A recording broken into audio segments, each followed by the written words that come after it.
In the background, a recording plays, distorted, guttural, and disturbingly inhuman. It's the voice of a young woman screaming in agony, cursing in languages she was never taught, growling in tones that seem impossible for a human throat. This isn't a scene from a horror film. It's real. It is the voice of Anneliese Michel, a 23-year-old woman from Germany who, in the final year of her life, underwent 67 exorcisms. By the time she died in 1976, she weighed just 68 pounds and was covered in bruises, sores, and bone-deep exhaustion.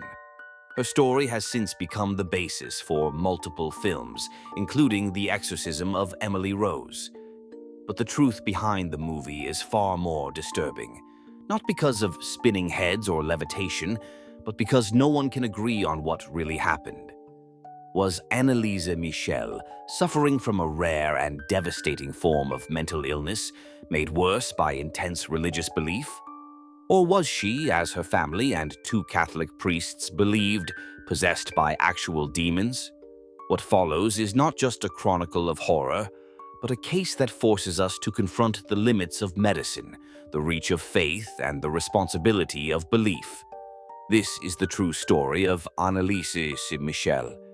And it begins not with darkness, but with light.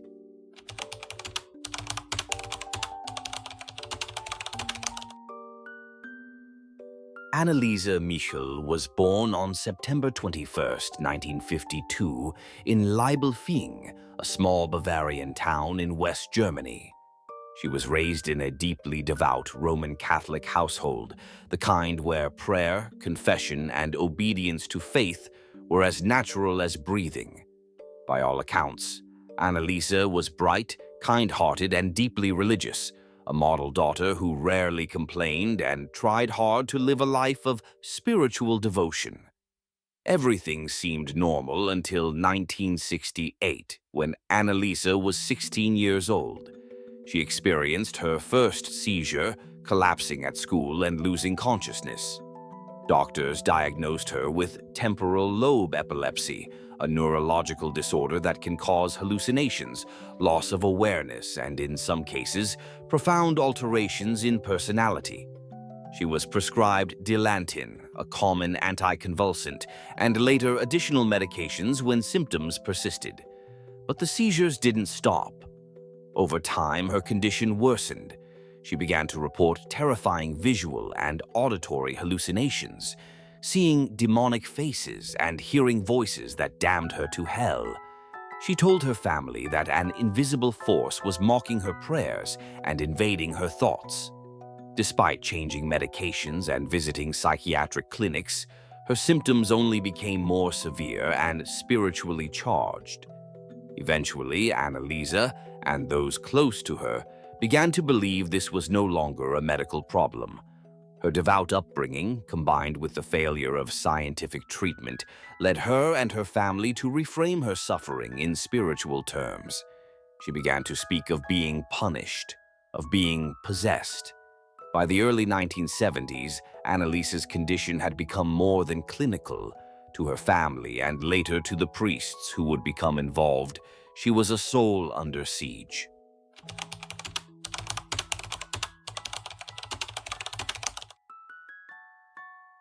As Anneliese Michel entered her early 20s, her condition escalated from terrifying to unbearable, not only for her, but for everyone around her. She began exhibiting behaviors that defied conventional explanation. She could no longer stand the sight of a crucifix. She screamed when presented with holy water, recoiling as if burned. At times, she claimed to be overwhelmed by a dark presence inside her, and her voice would change, becoming deep, guttural, sometimes multiple voices at once. These voices allegedly mocked prayers, issued blasphemies, and even identified themselves by name. According to her and her family, she was possessed by not one, but several demonic entities, including Lucifer, Judas Iscariot, Nero, and others she believed to represent evil across history. She began to refer to herself as we. Her physical behavior became more disturbing. She would crawl under the table and bark like a dog for hours. bite into walls and furniture, and sometimes consume insects, coal, or her own urine. She self-harmed, often hitting herself or banging her head on the floor. At one point, she performed hundreds of genuflections, kneeling and standing in rapid succession, to the point where her knees were severely damaged and had to be held up by others during these outbursts. The horror of these episodes was not simply in what she did, but in how convinced she was that she was beyond human help. She pleaded with priests for exorcism, and though her family remained at her side, they were increasingly desperate. For some, these were unmistakable signs of a deep mental health crisis, but for others, especially her parents and eventually 2 Catholic priests, it was a clear manifestation of something supernatural, something evil.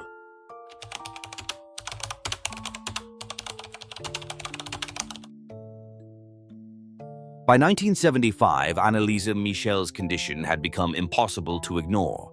Her behavior had grown more extreme, her pleas more urgent. She had come to believe that no doctor could help her and that only the church could intervene. After repeated requests from Anneliese and her family, and following informal observation, Father Ernst Alt, a local priest who believed her symptoms were more than psychological, reached out to the Bishop of Würzburg, requesting permission to perform a formal exorcism. The church typically approaches such matters with extreme caution, requiring medical and spiritual consultation. In Anneliese's case, the bishop approved the request, quietly and without public notice. On September 24, 1975, the first session of the Ritual Romanum, the Catholic Church's traditional exorcism rite, was performed. The task fell to Father Alt and Father Arnold Renz, and it would continue twice a week for the next 10 months. In total, 67 sessions were conducted. Many lasted over 4 hours. Some were tape-recorded, and the audio, still available today, is disturbing in the extreme. Anneliese growling, snarling, screaming in low, unnatural voices, cursing and speaking of hell, crying out from within her own body. During these rites, she often needed to be held down. She refused food and water, claimed the demons would not let her eat. Her weight dropped dramatically. Her body bruised and weakened. Her voice, sometimes rasping, sometimes muttering in Latin, became barely human. In these sessions, the priests believed they were in combat with forces beyond comprehension. Anneliese told them she was possessed not just by Lucifer, but by 6 different demons, each fighting for control. According to her, Judas had entered her first. Then others followed: Cain, Nero, Hitler, and a disgraced priest named Fleischmann. The priests were convinced of the reality of her possession. So were her parents. But while the rites continued, the prayers, the restraints, the struggle, Anneliese was slowly dying.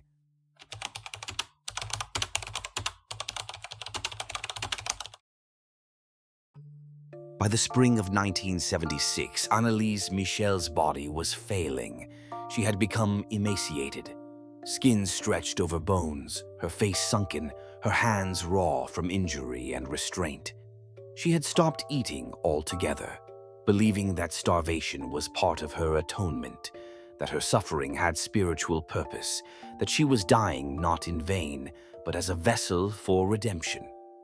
Her parents, deeply religious and fully convinced of the possession, did not intervene. Neither did the priests. The belief among them was that this was a battle of the soul, not one the body could win through earthly means. By June, Anneliese could no longer walk or even rise unassisted. Her last exorcism took place on June 30th, 1976. Barely conscious, she whispered final words to those around her, to the priests, beg for absolution. To her mother, "Mama, stay brave." Just a few hours later, in the early morning of July 1st, Anneliese Michel died in her home in Klingenberg, Bavaria. The official cause of death: malnutrition, and dehydration. She was 23 years old and weighed just 68 pounds. Her death shook everyone involved. A vibrant young woman, articulate, faithful, intelligent, reduced to a shell under the crushing weight of suffering, whether psychological, spiritual, or both. She had believed she was possessed. Her family believed it. Her priests believed it. And yet, a woman who could have lived, had she received medical intervention, was now gone. The tragedy was no longer hidden. It would now become public.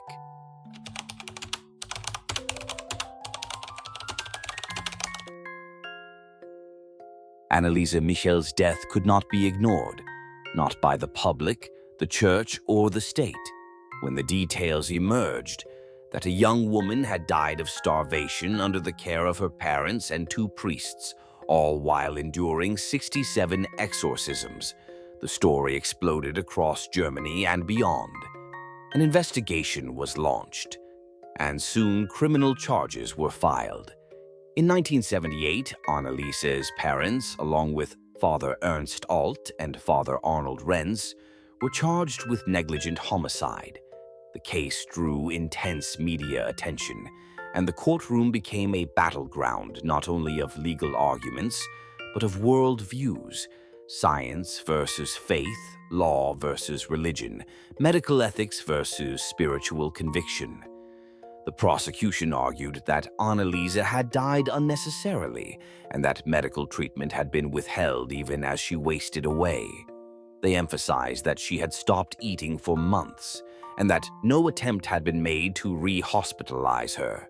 She was left in a fragile, delusional state, while those closest to her focused solely on exorcism. The defense countered that Anneliese had the right to refuse medical treatment, that she had been seen by neurologists and psychiatrists, and that she and her family genuinely believed she was possessed.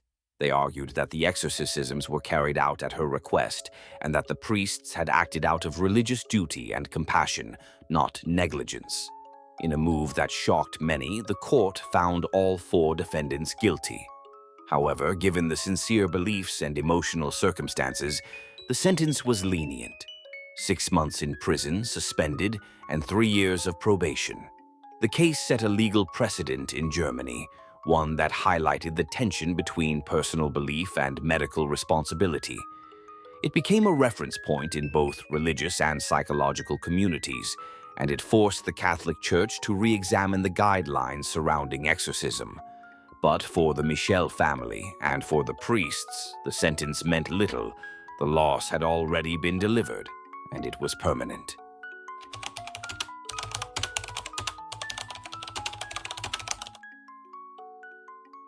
At the heart of the Anneliese Michel case lies a question that still divides opinion.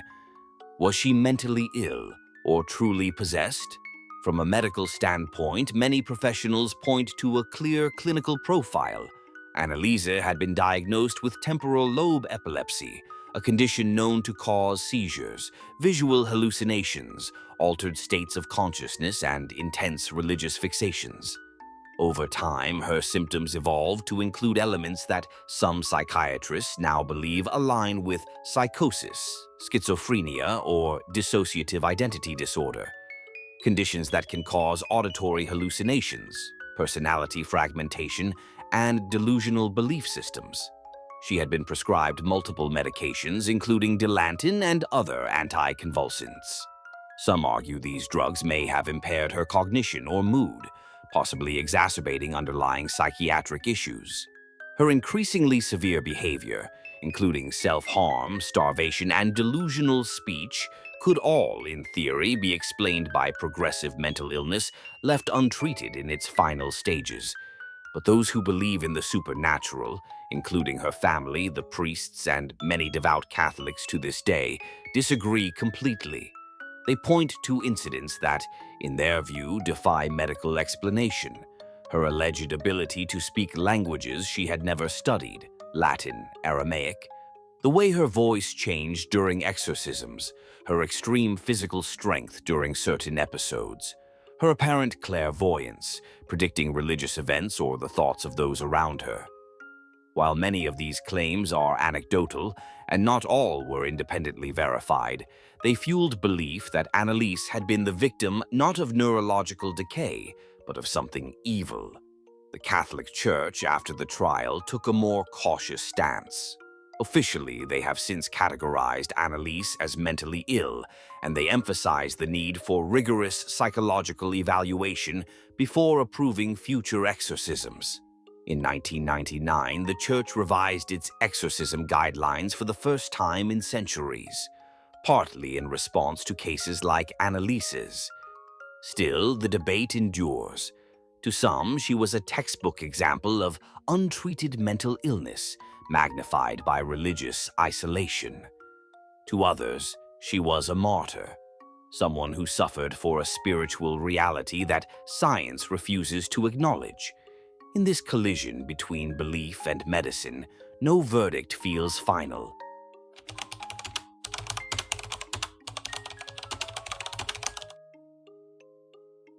In the years since her death, Anneliese Michel has not been forgotten. Her grave in Klingenberg, Bavaria, has become a quiet place of pilgrimage for those who believe her suffering was more than just a tragedy, that it was a spiritual ordeal, perhaps even a test of faith. Devout visitors leave flowers, rosaries, and handwritten notes, treating her resting place as sacred, though she has never been formally recognized as a martyr by the Church. The impact of her case rippled far beyond that snowy German town. Pop culture seized upon it, most famously in the 2005 film The Exorcism of Emily Rose, which blended courtroom drama with supernatural horror. Though fictionalized, the movie introduced Anneliese's story to a new generation and reignited the debate between science and spirituality in the public imagination. Academically, the case is now a cautionary tale taught in fields as diverse as theology, law, psychiatry, and ethics. It has been the subject of books, documentaries, and theological papers, all grappling with the same uneasy questions. How should religious belief interact with medicine? What role should the Church play in life and death health decisions? And when a person asks for spiritual help instead of clinical care, where does autonomy end and neglect begin?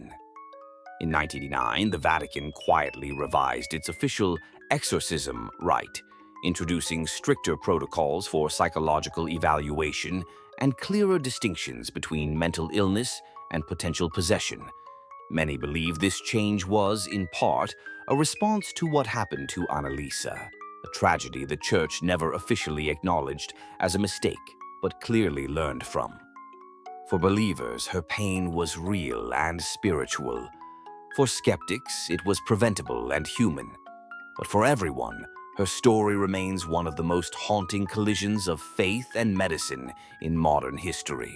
The story of Anneliese Michel is not simply a horror tale. It is a human tragedy, one that lives at the fraught intersection of faith, suffering, psychology, and responsibility. She was a young woman with hopes, with a future, with a soul caught between two worlds, the clinical world of medicine and the spiritual world of her devout belief. Whether you see her as a victim of severe mental illness or as someone tormented by something beyond science, one truth remains: her pain was real, and it cost her everything. Her case continues to disturb us because it refuses easy answers. It asks questions that unsettle modern sensibilities. Where does belief end and illness begin? When should religious conviction yield to medical intervention? And what happens when it doesn't? In our age of data and diagnosis, Anneliese's story challenges us to look closer at how we treat those in deep distress, not just with medication or rituals, but with compassion, discernment, and accountability. So we leave you with this. Was Anneliese Michel a young woman failed by science or claimed by something darker? And more importantly, how do we safeguard life when belief insists it's saving the soul? Whatever you believe, her voice, recorded, raw, and broken, still echoes. And in that voice, we hear not just a case file, but a cry for help that was never truly answered.